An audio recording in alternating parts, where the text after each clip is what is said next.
ओम शांति। 10 जनवरी 2023 बाबा के आज के महावाक्य हैं। बाबा समझाते, मीठे बच्चे, तुम्हारा ये मर जीवा जन्म है। तुम ईश्वर बाप से वर्षा ले रहे हो। तुम्हें बहुत बड़ी लॉटरी मिली है, इसलिए अपार खुशी में रहना है। तो कल भी बाबा ने हमें मरजीवा जीवन याद दिलाया था। आज भी बाबा वही बात याद दिला रहे हैं कि ये मरजीवा जन्म है। हमें बाबा से वर्षा लेना है और बाबा से इस समय ही हमें बहुत बड़ी लॉटरी मिली है, तो अपार खुशी में रहना है। जैसे दुनिया में किसी को विनाशी धन की लॉटरी यदि लग जाती है तो वे कितने खुश रहते हैं, कितना उन्हें नशा चढ़ जाता है, अपने भाग्य की भी खुमारी चढ़ जाती है। तो हम तो बच्चे जो हैं वो अविनाशी लॉटरी के अधिकारी बने, तो हमें कितनी खुशी, कितना नशा रहना चाहिए। प्रश्न है, अपने आप को कौन सी समझाने दो तो चिंता समाप्त हो जाएगी, गुस्सा चला जाएगा। बाबा समझाते, हम ईश्वर की संतान हैं। हमें तो बाप समान मीठा बनना है। जैसे बाबा मीठे रूप से समझानी देते, गुस्सा नहीं करते, ऐसे हमें भी आपस में मीठा रहना है। लून पानी नहीं होना है, क्योंकि जानते हैं जो सेकंड पास हुआ वे ड्रामा में पार्ट था। चिंता किस बात की करें। ऐसे ऐसे अपने आप को समझाओ तो चिंता खत्म हो जाएगी, गुस्सा भाग जाएगा। तो बाबा कहते, ड्रामा के पार्ट को पक्का करना है। जो भी है सब ड्रामा का पार्ट है, बनी बनाई बन रही है। बाप समान बनना है। तो जैसे बाबा प्यार से समझानी देते हैं, हमें भी ऐसा ही मीठा बनना है। गीत है, ये बहार है। ओम शांति। ये है ईश्वरीय संतान की खुशियों का गायन। तुम इतना खुशी का गायन सतयुग में नहीं कर सकेंगे। अभी तुमको खजाना मिल रहा है। ये है बड़े से बड़ी लॉटरी। जब लॉटरी मिलती है तो खुशी होती है। तुम फिर इस लॉटरी से जन्म जन्मांतर स्वर्ग में सुख भोगते रहते हो। ये है तुम्हारा मर जीवा जन्म। जो जीते जी मरते नहीं, उनका मर जीवा जीवन नहीं कहेंगे। उन्हों को तो खुशी का पारा भी चढ़ नहीं सकता। तो बाबा ने जैसे कल बताया था, मर जीवा बने हैं तो सब कुछ भूलना पड़ेगा। देह सहित देह के सब संबंध, ये पुरानी दुनिया भूलेंगे तो कहा जाएगा कि हाँ, इनका मर जीवा जन्म है। तो बाबा कहते, जिनका मर जीवा जन्म होगा उनको अपार खुशी भी रहेगी, नहीं तो मूंझते रहेंगे। जब तक मर जीवा नहीं बने हैं, अर्थात बाप को अपना नहीं बनाया है, तब तक पूरा वर्षा भी मिल नहीं सकता। जो बाप के बनते हैं, जो बाप को याद करते हैं, उनको बाप भी याद करते हैं। तुम हो ईश्वरीय संतान। तुम्हें नशा है कि हम ईश्वर बाप से वर्षा अथवा वर ले रहे हैं, जिसके लिए भगत लोग भक्ति मार्ग में धक्के खाते रहते हैं। बाप से मिलने के लिए अनेकानेक उपाय करते हैं। तो कितने भक्ति में धक्के खाते हैं, अभी भी खा रहे हैं, पता ही नहीं। ईश्वर आ चुके हैं, वरदान दे रहे हैं, लेकिन बाबा कहते उनको मिलने के अनेक उपाय तो करते रहते, लेकिन मिल नहीं पा रहे हैं। कितने वेद, शास्त्र, मैगजीन आदि अथाह पढ़ते रहते हैं, परंतु दुनिया तो दिन प्रतिदिन दुखी ही होती जाती है। इनको तमो प्रधान होना ही है। ये बबुल ट्री है। बबुलनाथ फिर आकर कांटों से फूल बनाते हैं। कांटे बहुत बड़े बड़े हो गए हैं, बड़े ज़ोर से लगते हैं। उसको अनेक प्रकार के नाम दिए हुए हैं। सतयुग में तो होते नहीं। बाप समझाते हैं, ये कांटों की दुनिया है, एक दो को दुख देते रहते हैं। घर में बच्चे भी ऐसे कपूत निकल पड़ते हैं जो बात मत पूछो। माँ बाप को बहुत दुखी करते हैं। सभी कोई एक समान नहीं होते। सबसे जास्ती दुख देने वाला कौन है? मनुष्य ये नहीं जानते। बाप कहते हैं इन गुरुओं ने परमात्मा की महिमा गुम कर दी है। हम तो उनकी महिमा करते हैं। वे परम पूज्य, परम पिता, परमात्मा हैं। शिव का चित्र भी बहुत अच्छा है, परंतु बहुत लोग ऐसे हैं जो मानेंगे नहीं कि शिव कोई ऐसा ज्योतिर्बिंदु है, क्योंकि वे तो आत्मा सो परमात्मा कह देते हैं। आत्मा अति सूक्ष्म है जो भ्रिकुटी के बीच में रहती है। फिर परमात्मा इतना बड़ा आकार वाला कैसे हो सकता है? बहुत विद्वान आचार्य लोग बीके पर हंसी उड़ाते हैं कि परमात्मा का ऐसा रूप तो हो नहीं सकता। वे तो अखंड ज्योतिर्मय तत्व, हजारों सूर्यों से भी तेजोमय हैं। वास्तव में ये रॉन्ग है, आप खुद रॉन्ग है, लेकिन बाबा कहते बीके पर हंसी करते हैं कि ये जो परमात्मा का रूप बताते कि परमात्मा ज्योतिर्बिंदु स्वरूप है, ऐसे तो परमात्मा हो नहीं सकते। तो इनकी राइट महिमा तो बाप खुद ही बताते हैं। वे मनुष्य सृष्टि का बीज रूप है। ये सृष्टि एक उल्टा झाड़ है। सतयुग त्रेता में उनको कोई याद नहीं करते। मनुष्य को जब दुख होता है तब उनको याद करते हैं, हे भगवान, हे परम पिता परमात्मा, रहम करो। सतयुग त्रेता में तो कोई रहम मांगने वाला होता नहीं। वे है बाप रचयिता की नई रचना। इस बाप की महिमा ही अपरंपार है। ज्ञान का सागर पतित पावन है। ज्ञान का सागर है तो ज़रूर ज्ञान दिया होगा। वे सत चित आनंद स्वरूप है, चैतन्य है। ज्ञान तो चैतन्य आत्मा ही धारण करती है। समझो, हम शरीर छोड़ जाते हैं तो आत्मा में ज्ञान के संस्कार तो है ही है। बच्चा बनेंगे तो भी वे संस्कार होंगे, परंतु ऑर्गन्स छोटे हैं तो बोल नहीं सकते। ऑर्गन्स बड़े होते हैं तो याद कराया जाता है, तो स्मृति में आ जाता है। छोटे बच्चे भी शास्त्र आदि कंठ कर लेते हैं। ये सभी अगले जन्म के संस्कार हैं। अब बाप हमको अपना ज्ञान का वर्षा देते हैं। सारे सृष्टि का ज्ञान इनके पास है, क्योंकि बीज रूप है। हम अपने को बीज रूप नहीं कहेंगे।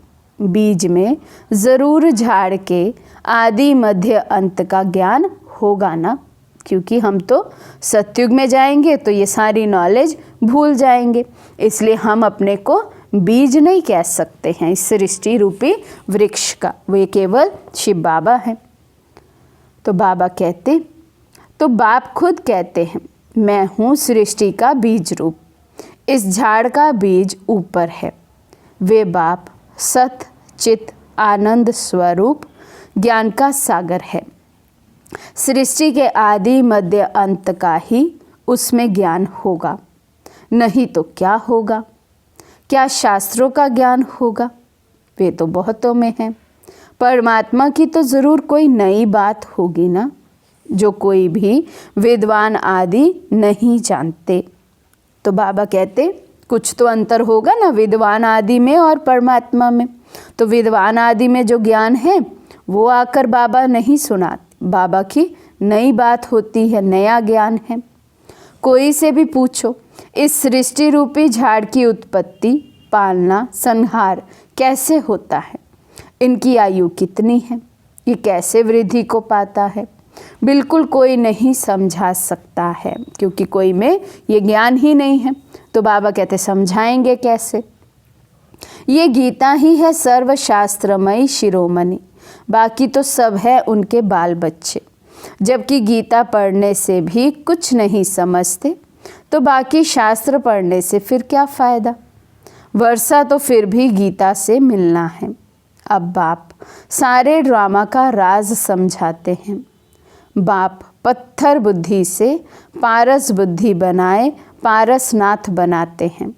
अब तो सब पत्थर बुद्धि पत्थरनाथ हैं, परंतु वे अपने को बड़े बड़े टाइटल्स देकर अपने को पारस बुद्धि समझ बैठे हैं। बाप समझाते हैं, मेरी महिमा सबसे न्यारी है। मैं ज्ञान का सागर, आनंद का सागर, सुख का सागर हूँ। ऐसी महिमा तुम देवताओं की नहीं कर सकते। भगत लोग देवताओं के आगे जाकर कहेंगे, आप सर्वगुण संपन्न हैं। बाप की तो एक ही महिमा है, वे भी हम जानते हैं। अभी हम मंदिर में जाएंगे तो बुद्धि में पूरा ज्ञान है कि इन्होंने तो पूरे 84 जन्म लिए होंगे। अभी अपने को कितनी खुशी है, आगे थोड़े ये ख्यालात आते थे। अभी समझते हैं हमको ऐसा बनना है। बुद्धि में बहुत परिवर्तन आ जाता है। बाप बच्चों को समझाते हैं, आपस में बहुत मीठा बनो, लून पानी मत बनो। बाबा कभी भी किसी से गुस्सा करते हैं क्या? बड़े मीठे रूप से समझानी देते हैं। 1 सेकंड पास हुआ, कहेंगे ये भी ड्रामा में पार्ट था, इसकी चिंता क्या करनी। ऐसे ऐसे अपने को समझाना है। तुम ईश्वरीय संतान कम थोड़ी हो। ये तो समझ सकते हो कि ईश्वरीय संतान ज़रूर ईश्वर के पास रहते होंगे। ईश्वर निराकार है तो उसकी संतान भी निराकार है। वही संतान यहाँ चोला लेकर पाठ बजाती है। स्वर्ग में मनुष्य है देवी देवता धर्म के। अगर सबका बैठ हिसाब निकाले तो कितना माथा मारना पड़े, परंतु समझ सकते हैं कि नंबर वार समय अनुसार थोड़े थोड़े जन्म मिलते होंगे। आगे तो समझते हैं मनुष्य कुत्ता बिल्ली बनते हैं। अभी तो बुद्धि में रात दिन का फर्क आ गया है। ये सब है धारणा करने की बातें। नट शेल में समझाते हैं कि अब 84 जन्म का चक्र पूरा हुआ। अभी इस छिछी शरीर को छोड़ना है। ये सबका पुराना जड़ जड़ीभूत तमो प्रधान शरीर है। इसमें ममत्व मिटा देना है। पुराने शरीर को याद क्या करें, अब तो अपने नए शरीर को याद करेंगे जो मिलना है सतयुग में। वाया मुक्ति धाम होकर सतयुग में आएंगे। हम जीवन मुक्ति में आ जाते हैं और सब मुक्ति में चले जाते हैं। इसको जय जयकार कहा जाता है। हाहाकार के बाद जय जयकार होना है। इतने सब मरेंगे, कोई तो निमित्त कारण बनेगा ना। नेचुरल कैलामिटीज होंगी। सिर्फ सागर ही थोड़ी सभी खंडों का खलास करेगा। उस समय तो पांचों तत्व प्रकृति के और सभी विकार एक साथ वार करेंगे। तो बाबा कहते हैं ऐसा तो नहीं है केवल सागर से ही पेपर आएंगे, पांचों ही तत्वों से पेपर आने हैं। सब कुछ खल्लास तो होना ही है। बाकी भारत अविनाशी खंड रह जाता है, क्योंकि ये है शिव बाबा का बर्थ प्लेस। तो ये हो गया सबसे बड़ा तीर्थ स्थान। बाप सबकी सदगति करते हैं, ये कोई मनुष्य नहीं जानते। उन्हों को ना जानना ही ड्रामा में नूंद है। बाबा कहते सब बाबा का परिचय समय रहते नहीं पाएंगे, उनका भी पार्ट है ड्रामा में। तब तो बाप कहते हैं कि हे बच्चे, तुम कुछ नहीं जानते थे, मैं ही तुमको रचता और रचना अथवा मनुष्य सृष्टि के आदि मध्य अंत का सारा भेद समझाता हूँ, जिसको ऋषि मुनि भी बेअंत कहकर गए हैं। ये थोड़े समझते हैं कि सारी दुनिया में 5 विकार बड़े भारी दुश्मन हैं। जिस रावण को भारतवासी वर्ष वर्ष जलाते ही आते हैं, उसको जानते कोई नहीं, क्योंकि वे ना जिस्मानी हैं ना रूहानी हैं। विकारों का तो कोई रूप ही नहीं है। मनुष्य एक्ट में आता है तब पता पड़ता है इनमें काम का, क्रोध का भूत आया। इस विकार की स्टेज में भी उत्तम, मध्यम, कनिष्ठ होते हैं। कोई में काम का नशा एकदम तमो प्रधान हो जाता है, कोई को रजो नशा, कोई को सतो नशा रहता है, कोई तो बाल ब्रह्मचारी भी रहते हैं। समझते हैं ये भी एक झंझट है संभालना। सबसे अच्छा उनको कहेंगे न जो बाल ब्रह्मचारी है, पवित्रता का व्रत लिए हुए हैं। बाबा कहते सबसे अच्छा उनको कहेंगे। सन्यासियों में भी बाल ब्रह्मचारी अच्छे गिने जाते हैं।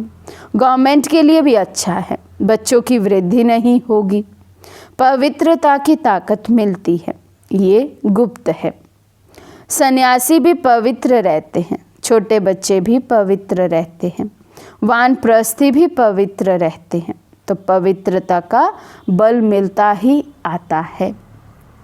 उन्हों का भी कायदा चला आता है कि बच्चे को इतनी आयु तक पवित्र रहना है, तो वे भी बल मिलता है। तुम हो सतो प्रधान पवित्र, ये अंतिम जन्म तुम बाप से प्रतिज्ञा करते हो। तुम सतयुग की स्थापना करने वाले हो, जो करेगा सो पवित्र दुनिया का मालिक बनेगा, नंबरवार पुरुषार्थ अनुसार। तो बाबा कहते जो पवित्रता का व्रत करेगा, उसको पक्का निभाएगा, ऐसा पुरुषार्थ करेगा, वही पवित्र दुनिया का मालिक भी बनेगा, ऊंच पद भी पाएगा। होगा सब कुछ, लेकिन बाबा कहते नंबरवार पुरुषार्थ अनुसार। ये है ईश्वरीय कुटुंब। ईश्वर के साथ हम रहते हैं कल्प में एक बार बस, फिर दैवी घराने में तो बहुत जन्म रहेंगे। ये एक जन्म ही दुर्लभ है। ये ईश्वरीय कुल है उत्तम से उत्तम। ब्राह्मण कुल सबसे ऊंची चोटी है। नीच ते नीच कुल से हम ऊंच ब्राह्मण कुल के हो गए। पहले क्या थे? शूद्र। बाबा कहते नीच से नीच कुल के थे। आत्मा की अवस्था एकदम लोहे मिसल पत्थर बुद्धि हो चुके थे, लेकिन फिर बाबा आकर पारस बुद्धि बनाते हैं, ऊंच से ऊंच कुल के भांति बनाते हैं। बाबा कहते कितनी खुशी रहती है जो बाबा की सर्विस में रहते हैं। किनको रहेगी खुशी? जो बाबा की सर्विस में रहेंगे। हम ईश्वर की औलाद बने हैं और ईश्वर की श्रीमत पर चलते हैं। अपनी चलन से उनका नाम बाला करते हैं। बाबा कहते हैं वे तो है आसुरी गुणों वाले, तुम दैवी गुणों वाले बन रहे हो। जब तुम संपूर्ण बन जाएंगे तो तुम्हारी चलन बहुत अच्छी हो जाएगी। बाबा कहेंगे ये है दैवी गुणों वाले, नंबरवार पुरुषार्थ अनुसार। आसुरी गुण वाले भी नंबरवार हैं, बाल ब्रह्मचारी भी हैं। सन्यासी पवित्र रहते हैं सो तो बहुत अच्छा है, बाकी वे किसी की सद्गति तो कर नहीं सकते। अगर कोई गुरु लोग सद्गति करने वाले होते तो साथ ले जाते, परंतु खुद ही छोड़कर चले जाते हैं। यहाँ ये बाप कहते हैं मैं तुमको साथ ले जाऊँगा, मैं आया ही हूँ तुमको साथ ले जाने के लिए। वे तो ले नहीं जाते, खुद ही गृहस्थियों के पास जन्म लेते रहते हैं। संस्कारों के कारण फिर सन्यासियों के झुंड में चले जाते हैं। नाम रूप तो हर जन्म में बदलता रहता है। ये अभी तुम बच्चे जानते हो कि सतयुग में यहाँ के पुरुषार्थ अनुसार पद होगा। वहाँ ये मालूम नहीं होगा कि हमने ये पद कैसे पाया। ये तो अभी पता है, जिसने जैसे कल्प पहले पुरुषार्थ किया था वैसे ही अब करेंगे। बच्चों को साक्षात्कार भी कराया हुआ है कि वहाँ शादी आदि कैसे होती है। बड़े बड़े मैदान बगीचे आदि होंगे। अब तो भारत में ही करोड़ों की आबादी है, वहाँ तो कुछ लाख ही रहते हैं। वहाँ थोड़ी इतनी मंजिलों वाले मकान होंगे। तो बाबा हमें सतयुग की सैर करा रहे हैं, साथ ही साथ कलयुग और सतयुग का कंपैरिजन भी कर रहे हैं। ये अभी है क्योंकि जगह नहीं है। वहाँ इतनी सर्दी नहीं होगी, वहाँ दुख की निशानी भी नहीं है। ना बहुत गर्मी होती जो पहाड़ों पर जाना पड़े, नाम ही है स्वर्ग। इस समय मनुष्य कांटों के जंगल में पड़े हैं। जितना सुख की चाहना करते हैं उतना दुख बढ़ता ही जाता है। अब बहुत दुख होगा, लड़ाई होगी तो खून की नदियां बहेंगी। अच्छा, ये मुरली सब बच्चों के आगे सुनाई। सन्मुख सुनना नंबर 1, टेप से सुनना नंबर 2, मुरली से पढ़ना नंबर 3। सतो प्रधान, सतो और रजो, तमो तो कहेंगे नहीं, टेप में हूबहू आती है। अच्छा, बाप दादा और मीठी माँ का सिकी लदे बच्चों को याद प्यार और गुड मॉर्निंग। रूहानी बाप की रूहानी बच्चों को नमस्ते। हम रूहानी बच्चों की रूहानी बाप दादा को दिल व जान सिकवा प्रेम से नमस्ते नमस्ते नमस्ते जी। धारणा के लिए मुख्य सार। फर्स्ट पॉइंट, अपनी चलन व दैवी गुणों से बाप का नाम बाला करना है, आसुरी अवगुण निकाल देने हैं। सेकंड पॉइंट, इस पुराने जड़ी भूत शरीर में ममत्व नहीं रखना है, नए सत्युगी शरीर को याद करना है, पवित्रता की गुप्त मदद करनी है। आज का वरदान है, रूहानियत की शक्ति द्वारा दूर रहने वाली आत्माओं को समीपता का अनुभव कराने वाले मास्टर सर्वशक्तिमान भव। रूहानियत की शक्ति द्वारा दूर रहने वाली आत्माओं को समीपता का अनुभव कराने वाले मास्टर सर्वशक्तिमान भव। जैसे साइंस के साधनों द्वारा दूर की हर वस्तु समीप अनुभव होती है, ऐसे दिव्य बुद्धि द्वारा दूर की वस्तु समीप अनुभव कर सकते हो। जैसे साथ रहने वाली आत्माओं को स्पष्ट देखते, बोलते, सहयोग देते और लेते हो, ऐसे रूहानियत की शक्ति द्वारा दूर रहने वाली आत्माओं को समीपता का अनुभव करा सकते हो। सिर्फ इसके लिए मास्टर सर्वशक्तिमान, संपन्न और संपूर्ण स्थिति में स्थित रहो और संकल्प शक्ति को स्वच्छ बनाओ। स्लोगन है, अपने हर संकल्प, बोल और कर्म द्वारा औरों को प्रेरणा देने वाले ही प्रेरणा मूर्त हैं। अपने हर संकल्प, बोल और कर्म द्वारा औरों को प्रेरणा देने वाले ही प्रेरणा मूर्त हैं। अच्छा, ओम शांति।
Oh.